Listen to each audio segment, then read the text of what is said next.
En enero del 2020, el grupo terraplanista R-Flat presentó de forma oficial la primera versión de una documentación que trata sobre un experimento que le llamaron Le Pendule Immobile, que buscaban, que realizaron, a qué conclusiones llegaron y, lo más importante, han logrado con ello cambiar toda la visión que la ciencia tenía sobre los fenómenos que describen en su experimentación. Soy John Phillips y presentaré la propuesta realizada por el grupo 15 grados cada hora, así que el crédito es para ellos. ¿Sobre qué trata la propuesta del grupo 15 grados cada hora? ¿Y cómo queda refutado el planteamiento por el grupo R-Flat? Ven, en este video te lo contamos.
En fechas recientes se ha divulgado un documento cuyos autores denominan informe técnico, en el que se realiza un experimento para intentar detectar el movimiento de traslación de la Tierra alrededor del Sol.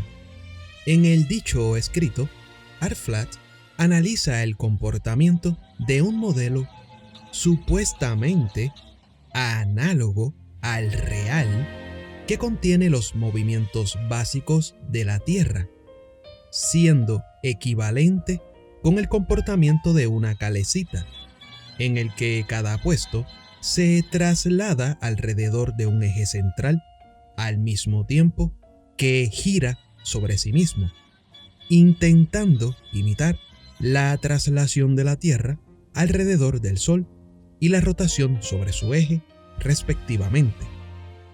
En este sistema, un observador montado en cualquier puesto observa un cambio en la aceleración centrífuga debido a la variación en la distancia respecto al eje central, al mismo tiempo que gira sobre sí mismo. Y, según los autores autodenominados investigadores, después de hacer algunos números, concluyen que el cambio en la aceleración debería ser detectable para un observador en la superficie de la Tierra, apuntando que un experimento que diera un resultado nulo en ese sentido implicaría directamente que el planeta no se mueve. Haciendo un pequeño inciso, es importante destacar que los autores están hablando de detectar aceleraciones y no velocidades, lo cual supone una refutación indirecta a uno de los principales argumentos que usan los terraplanistas contra el modelo convencional. Volviendo al tema de R-Flat, para probar o refutar su hipótesis, construyen un péndulo de 30 metros de altura, según ellos, tamaño necesario para detectar el movimiento, cuya magnitud dirección y sentido han calculado según el modelo anteriormente citado a modo de predicción. Realizan un seguimiento del comportamiento del péndulo durante 12 horas después de alcanzar el equilibrio, repitiendo la experiencia en 2 fechas diferentes. Y, curiosamente, el péndulo apenas se mueve, concluyendo que la hipótesis del movimiento de la Tierra es falsa. ¿Y dónde está el fallo? Pues dejando a un lado su hipótesis principal, un análisis somero del escrito no releva ningún error excesivamente grave en las cuentas, salvo cierta confusión sobre la direccionalidad de las aceleraciones, que les lleva a colocar al revés los máximos desplazamientos del péndulo en el eje norte-sur, descomposición en componentes de vectores incorrectas y algún defecto en la notación del cálculo de errores, probablemente propio de la inexperiencia a la hora de intentar elaborar un documento de contenido técnico. Y aunque los cálculos fueran exactos, esto no significa que tengan razón. Lo que indica es que saben aplicar unas fórmulas muy simples, realizando correctamente una serie de operaciones matemáticas básicas. Y no queremos restarle importancia a este aspecto, porque es mucho más de lo que los terraplanistas nos tienen acostumbrados. Un vistazo rápido al informe pudiese deslumbrar a los neófitos, y creo que esa es claramente su intención.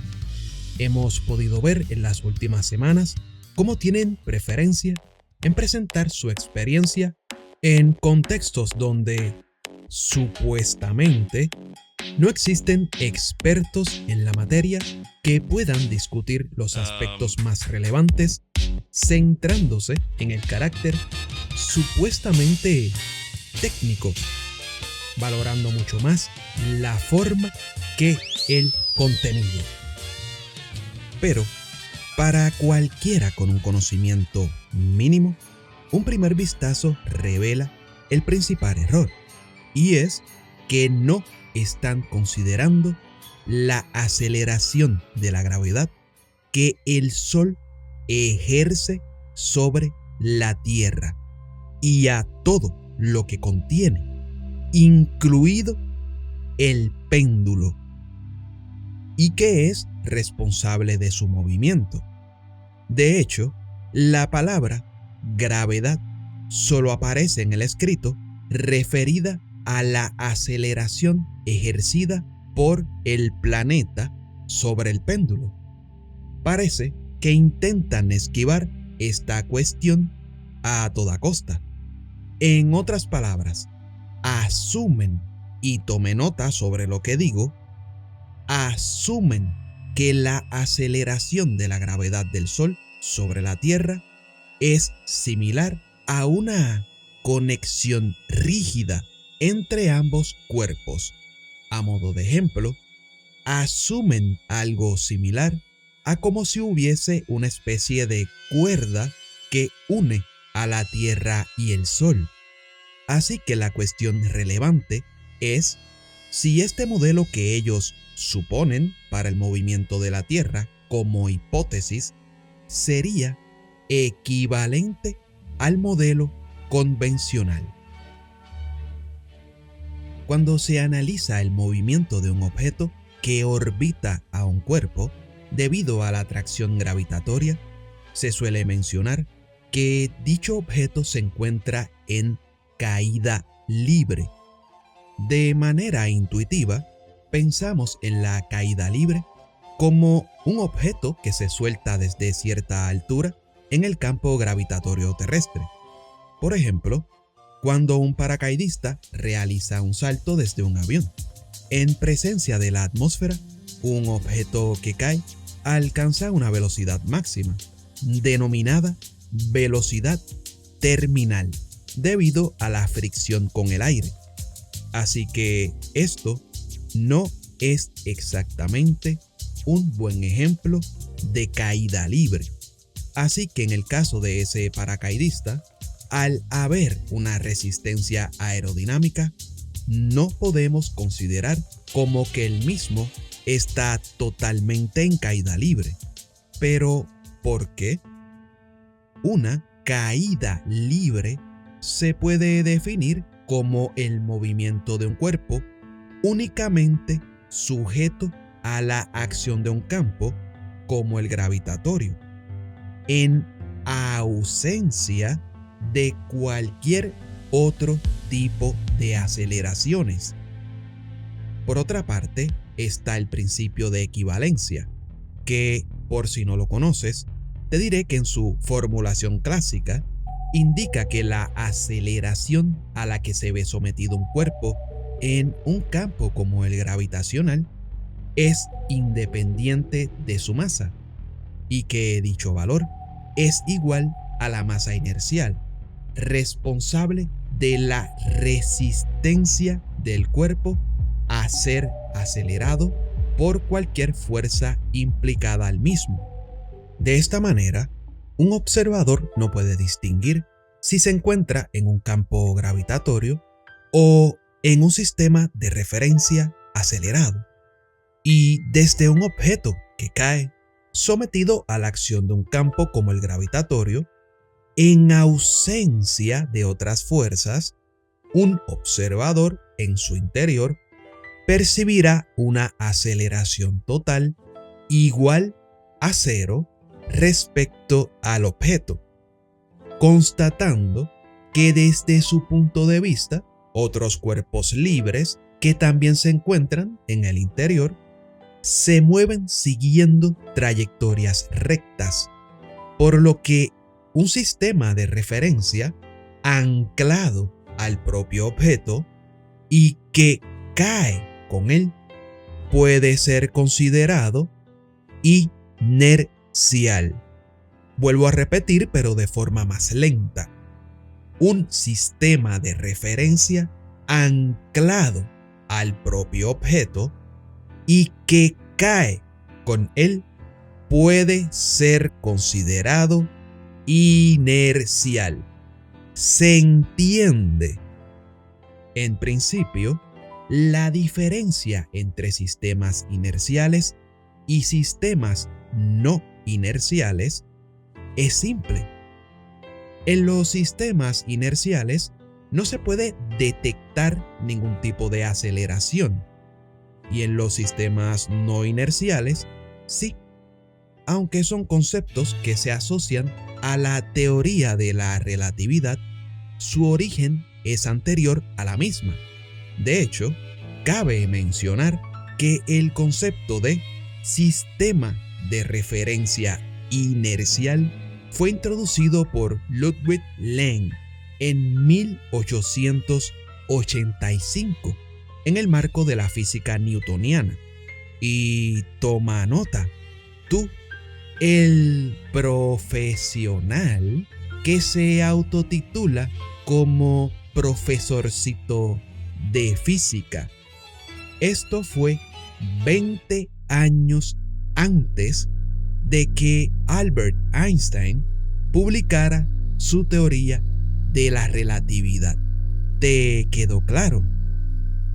Esto implica que, mientras dura la caída libre, un ser que se mueva con el objeto, en su interior, por ejemplo, sufre una casi total ingravidez y es independiente del campo. Da igual si el objeto cae en la gravedad terrestre o en la gravedad de Júpiter. Si además de caer, el objeto tiene cierta velocidad perpendicular a la dirección de caída, la acción del campo permanecerá inalterada y el sistema de referencia que se mueve con el campo seguirá siendo inercial, tal como ocurre en un tiro parabólico. Y si estamos en el campo gravitatorio de la Tierra, por ejemplo, con una velocidad horizontal suficiente, podemos colocar el objeto en órbita.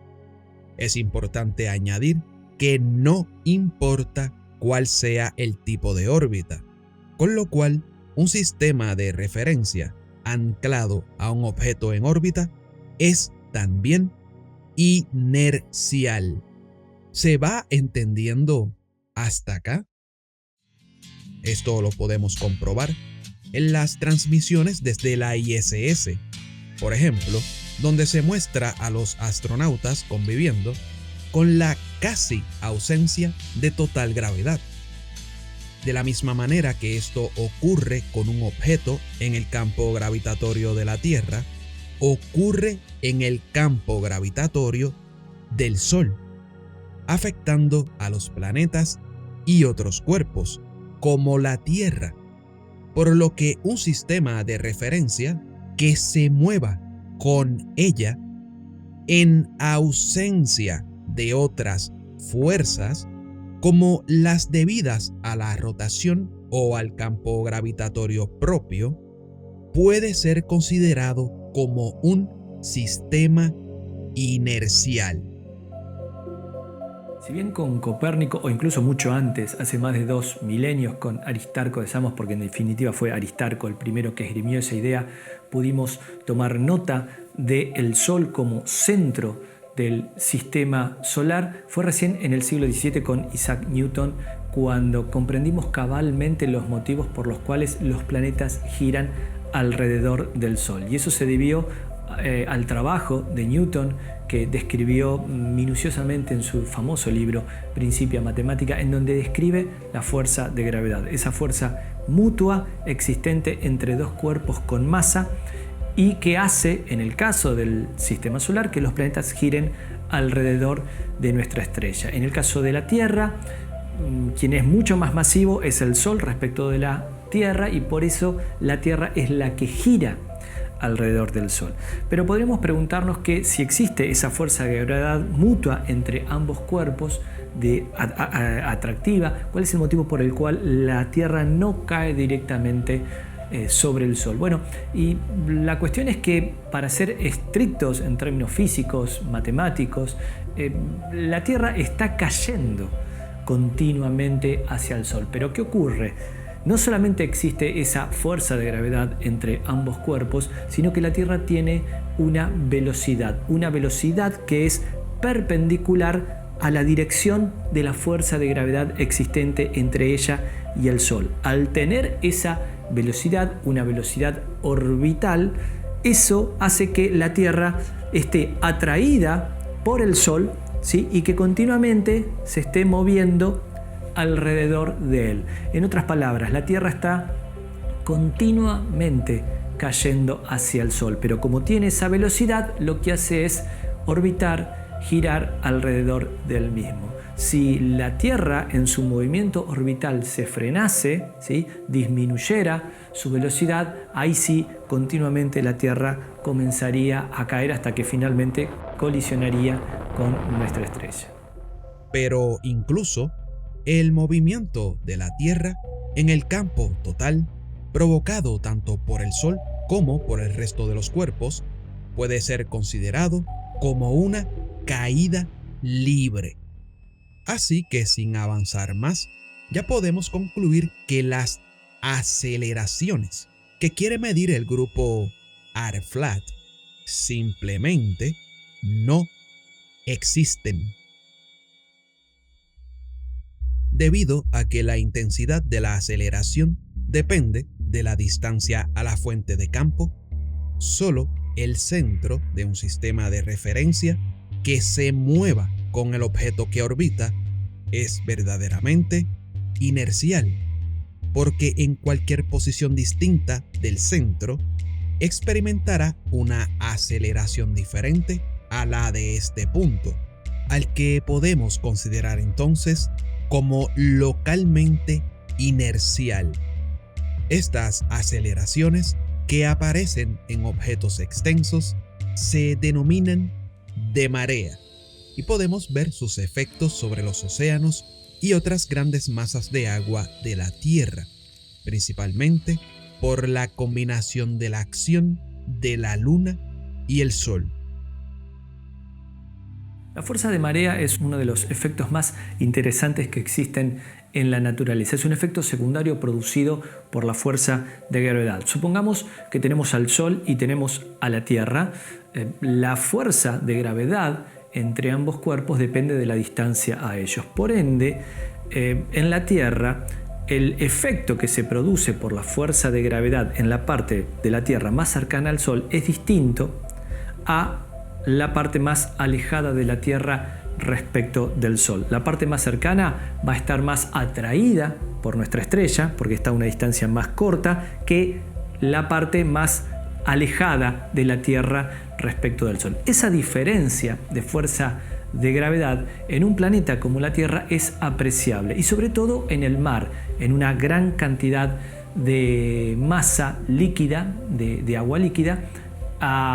Ese efecto de diferencia de fuerza de gravedad se ve notablemente, y a eso le llamamos una fuerza de marea, y de hecho es lo que producen las mareas en nuestro planeta Tierra. Otro ejemplo es la luna Europa en Júpiter. La luna Europa es una de las 4 lunas descubiertas por Galileo allá por 1610. Es una luna que está cubierta con hielo de agua, una gran corteza de hielo, y los diferentes tironeos que le produce Júpiter a la Luna, justamente por fuerza de marea, hace que la corteza en la Luna se resquebraje. Y es notable ver imágenes de la luna Europa llena de estrías oscuras, porque aparentemente a partir de esa quebradura que se produce en la corteza de hielo de la Luna por fuerza de marea, aparentemente estaría filtrándose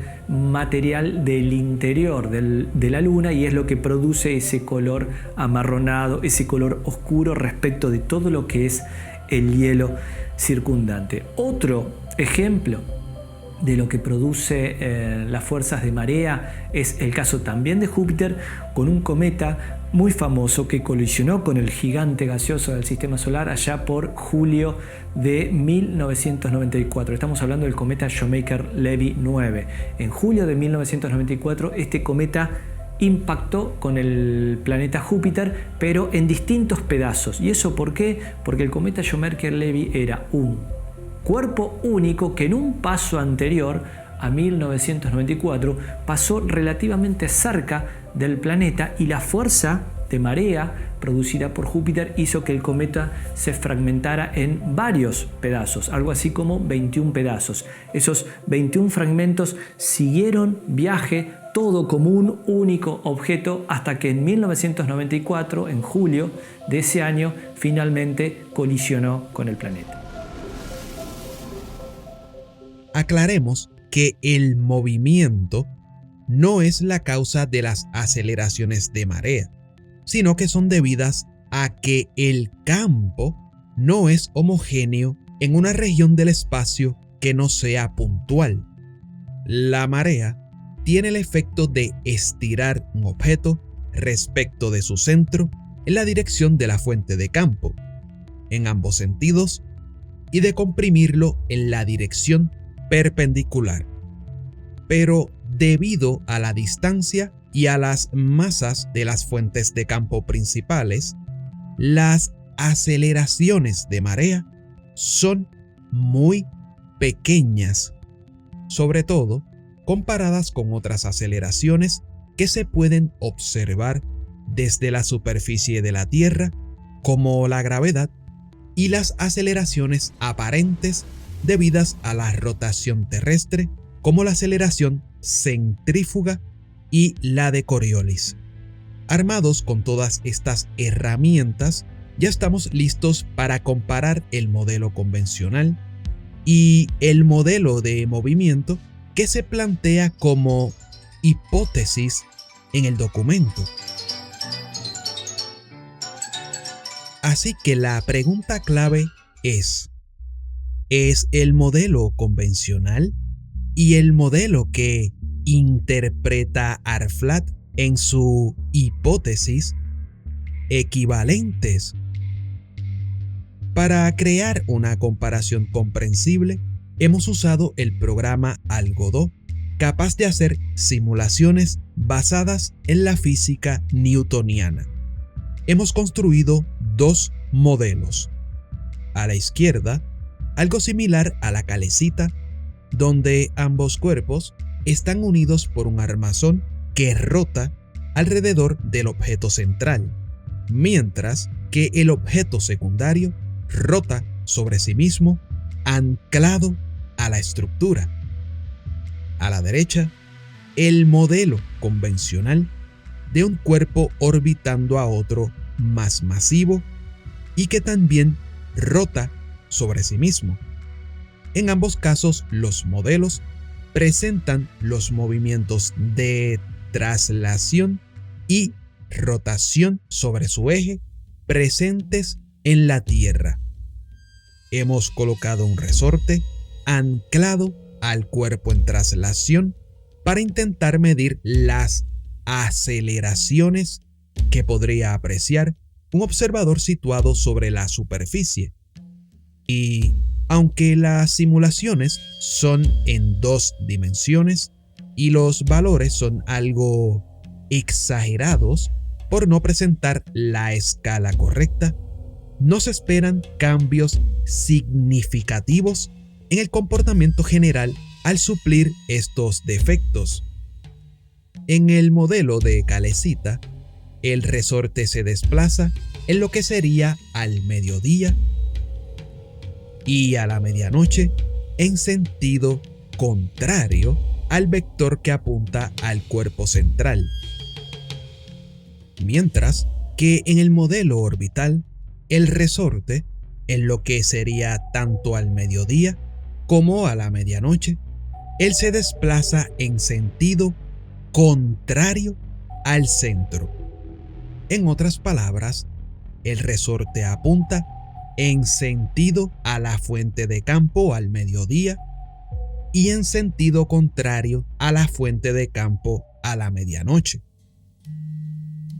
En estas imágenes se resumen los resultados obtenidos en ambos modelos y el comportamiento entre el mediodía y la medianoche es claramente diferente.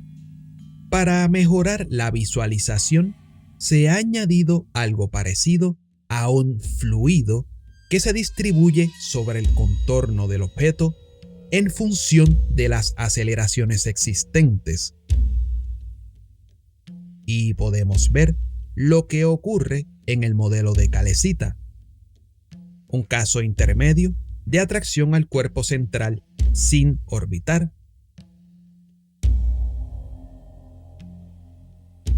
Y el modelo orbital completo.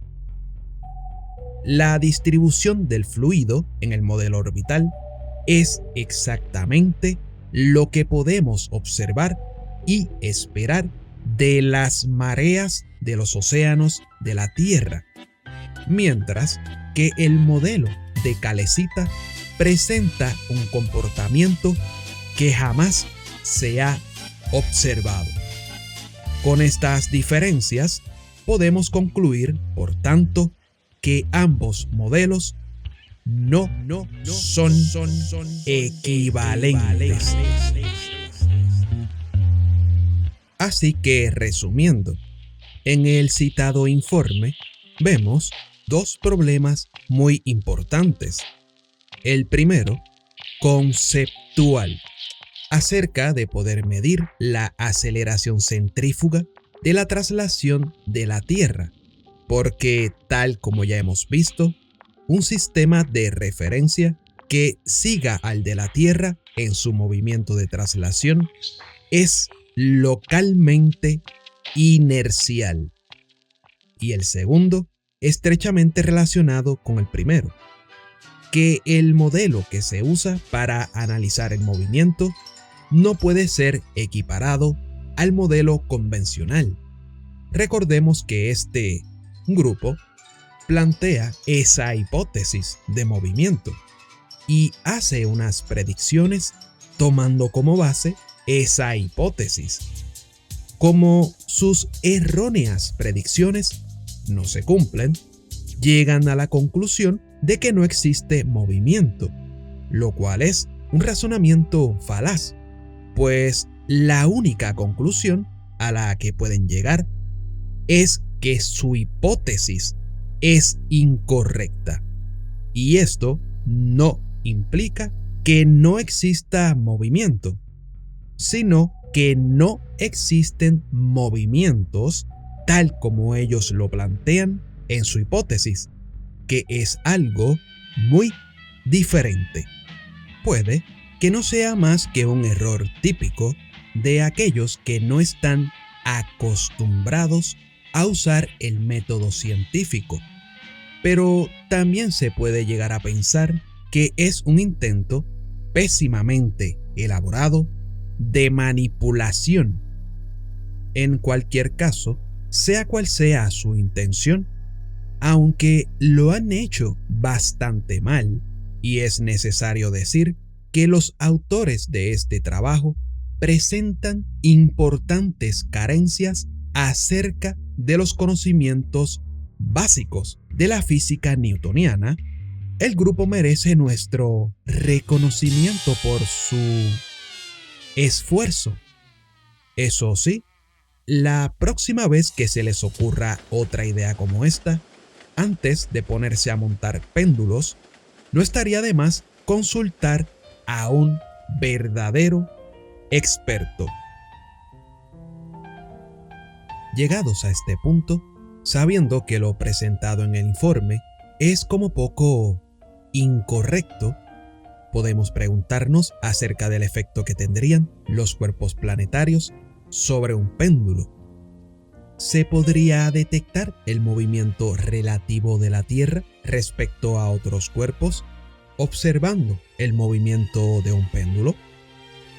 Por lo dicho en este video, quizá te sorprenda la pregunta, pero siempre podemos recurrir a las fuerzas de marea. Recuerden que dichas fuerzas son debidas a la no homogeneidad de un campo sobre un cuerpo extenso y no al movimiento. Sin embargo, la variación en el tiempo de estas fuerzas sí que podría ser indicio de movimiento. ¿Cómo hacerlo? Bueno, como cierto grupo citado aquí, sin pensar mucho en el tema, podemos montar un péndulo a ver lo que sale. Pero en lugar de entrar directamente en materia experimental, podemos hacer algunos cálculos usando una simulación. Veamos.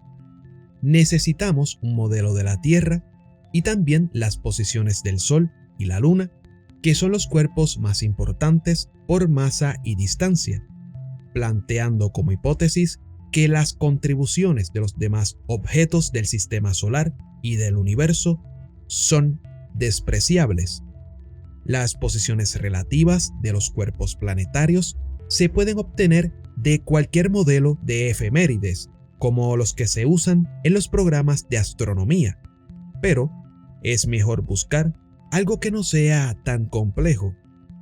Una aproximación como esta, basada en el modelo de ELE200, que da la órbita de la Tierra alrededor del Sol y de la Luna alrededor de la Tierra como una elipse, que varía un poco sus parámetros a lo largo del tiempo. De aquí podemos obtener las distancias y con las masas y el tamaño y forma de la Tierra es posible calcular las aceleraciones de marea en cualquier punto de su superficie. Además, podemos proyectar esas aceleraciones sobre un sistema de referencia sobre la esfera, usando las direcciones este, norte y arriba, para una mejor comprensión de los resultados. Es algo complicado, pero en la descripción de este video pueden acceder a un documento donde se detallan todos estos cálculos. Y como resultado, tenemos algo como esto. Sobre la Tierra, desde esta vista sobre el Polo Norte, hemos representado la magnitud de la aceleración de marea debida al Sol y a la Luna, cuyas direcciones están definidas por esas líneas amarilla y cian, desde el centro de la Tierra y una ubicación determinada respectivamente. En la localización, que en este caso es la ciudad de Buenos Aires, representamos las aceleraciones de marea debidas al Sol y a la Luna, que son estas líneas gruesas de color amarillo y cian respectivamente, y proyectamos esas aceleraciones sobre el plano tangente a la ubicación.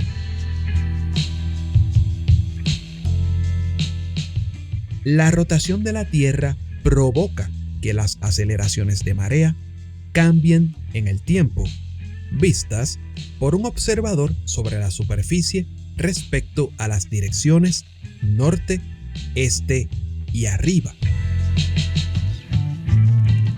Podemos comparar el resultado para 2 días diferentes, el 9 y el 17 de noviembre del 2019, en este caso, y podemos comprobar cómo la posición relativa entre el Sol, la Luna y la Tierra es diferente, y esto genera resultados también diferentes en las aceleraciones de marea observadas desde la superficie. Pero vayamos al grano. ¿Cómo se comportaría un péndulo con estas aceleraciones? Pues también podemos simular un péndulo y que se mueva en función a ellas, pero un péndulo sobre la superficie está sujeto a otras aceleraciones debido a que se encuentra en un sistema no inercial, como es la Tierra en rotación. Además de la gravedad, tendremos que considerar la aceleración centrífuga y la de Coriolis. Simular un péndulo no es algo complicado y existen muchos métodos diferentes. En este caso, lo vamos a modelizar como un resorte ideal considerando solo los puntos de sus extremos, uno de ellos fijo, mientras que el otro a una distancia de 30 metros y portando una masa de 30 kilogramos. Se mueve en función de todas las aceleraciones consideradas, aunque se encuentra inicialmente en la posición de equilibrio. Supondremos que el resorte es muy rígido y se añadirá una fricción ficticia para eliminar todo lo posible las oscilaciones longitudinales. Pero antes de simular el sistema completo, debemos asegurarnos que funciona. Podemos, por ejemplo, no considerar las aceleraciones de marea y sacarlo fuera del equilibrio para observar su oscilación y colocarlo en una ubicación determinada, como cerca del Polo Norte. Bajo estas condiciones, además del péndulo, la aceleración de Coriolis genera un giro en el plano de oscilación llamado precesión. Es lo que se conoce como péndulo de Foucault. Sobre el polo, el péndulo debería precesar aproximadamente 360 grados en aproximadamente 24 horas o 90 grados en aproximadamente 6 horas, que es exactamente el resultado de la prueba, así que el modelo del péndulo funciona. Y ahora, finalmente, la simulación del modelo completo. El péndulo, inicialmente colocado en la posición de equilibrio, se mueve a consecuencia de los cambios en las aceleraciones de marea percibidos desde la superficie en rotación, levemente afectado por la aceleración de Coriolis. Para una mejor visualización del efecto, se toma como origen el equilibrio generado por la combinación entre la gravedad y la aceleración centrífuga, ambas constantes en este sistema de referencia durante la simulación. A la izquierda podemos ver el péndulo desde una vista superior y a la derecha en una representación en 3 dimensiones. Se ha configurado la masa móvil para que deje un rastro de su posición cada cierto tiempo. Vemos cómo en 2 fechas diferentes se generan comportamientos también diferentes y como el factor determinante son las aceleraciones de marea, que depende de la posición relativa entre los cuerpos implicados. Esto es un claro indicio de la existencia de movimiento relativo.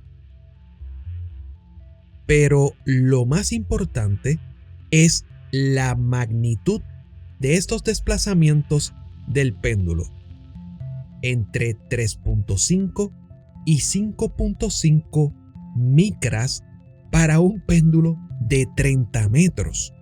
Es algo ridículamente pequeño.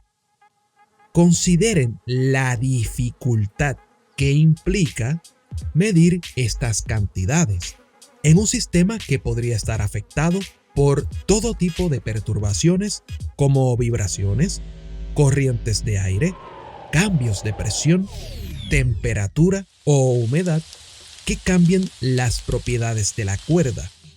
En fin, casi todo lo que te puedas imaginar afectará al resultado. Y no decimos que sea imposible, pero es algo muy complicado de medir. Si quisiéramos ver un desplazamiento mayor, el péndulo tendría que ser mucho más grande. Por ejemplo, para observar un desplazamiento de 36 milímetros, tendríamos que construir un péndulo de más de 300 kilómetros. Simplemente absurdo. Como conclusión, en este sentido, podemos afirmar que usar un péndulo para dar cuenta del movimiento entre los cuerpos del sistema solar no parece una buena idea. Ni siquiera usando las hipótesis correctas, podría el grupito que realizó el informe, con su montaje experimental, detectar los movimientos relativos que provocan los desplazamientos, porque están un par de órdenes de magnitud de la precisión máxima que pueden alcanzar.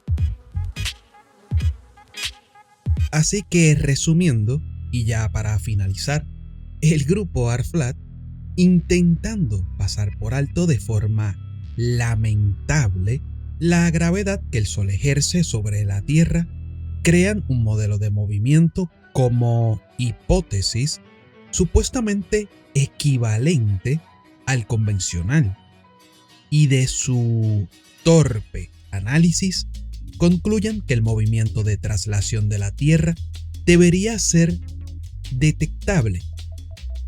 Con este objetivo en mente, construyen un péndulo y hacen una predicción de su movimiento en función de su hipótesis. Como el péndulo de su pseudo experimento no se mueve, concluyen de forma precipitada que la Tierra no se traslada alrededor del Sol, pero hemos probado que un sistema de referencia que se mueva con un objeto sometido a la acción de un campo como el gravitatorio es localmente inercial, lo que implica que las aceleraciones que el grupo ARFLAT pretende medir no existen, demostrando de paso que dicho grupo exhibe importantes carencias de los conocimientos más básicos. Además, también hemos corroborado que el modelo que usan como hipótesis no es ni de lejos equivalente al modelo convencional, poniendo en entredicho la capacidad del grupo ARFLAT para hacer comparaciones y análisis. Por estos motivos, Y no porque no puedan detectar el movimiento del péndulo, los que verdaderamente entendemos de física, como los que pertenecemos al grupo 15 grados cada hora, podemos concluir que su hipótesis de movimiento es incorrecta. Y eso no significa que la Tierra permanezca inmóvil. Simplemente están haciendo un razonamiento inválido, error típico de aquellos que no están acostumbrados a discernir. Del análisis anteriormente descrito, sabemos que las únicas aceleraciones que un observador sobre la Tierra puede detectar debidas a los cuerpos del sistema solar son las aceleraciones de marea, y hemos simulado el comportamiento de un péndulo sometido a las interacciones de este tipo más importantes, llegando a la conclusión que ni en el mejor de los casos, usando los modelos y las hipótesis correctas, ese montaje instrumental que ellos han denominado experimento podría servir para detectarlas. Por todo ello, y desde la más absoluta modestia, aconsejamos al grupo ARFLAT que cambien el título de su mal llamado informe técnico de Le Pendule Immobile a Le Pendule Inutile, porque es coherente con su cometido, describe correctamente las aptitudes de los autores y se ajusta muy bien a los resultados que han obtenido. Y así concluye este video. Espero haya sido útil para quien duda de forma genuina y deje muy claro cómo personas inexpertas y con sesgos de confirmación avalan aquello que les da la razón, pero no se esmeran en confirmar nada de lo que han experimentado. Nos vemos en los canales de los integrantes de 15 grados cada hora. Un gran saludo para todas y todos.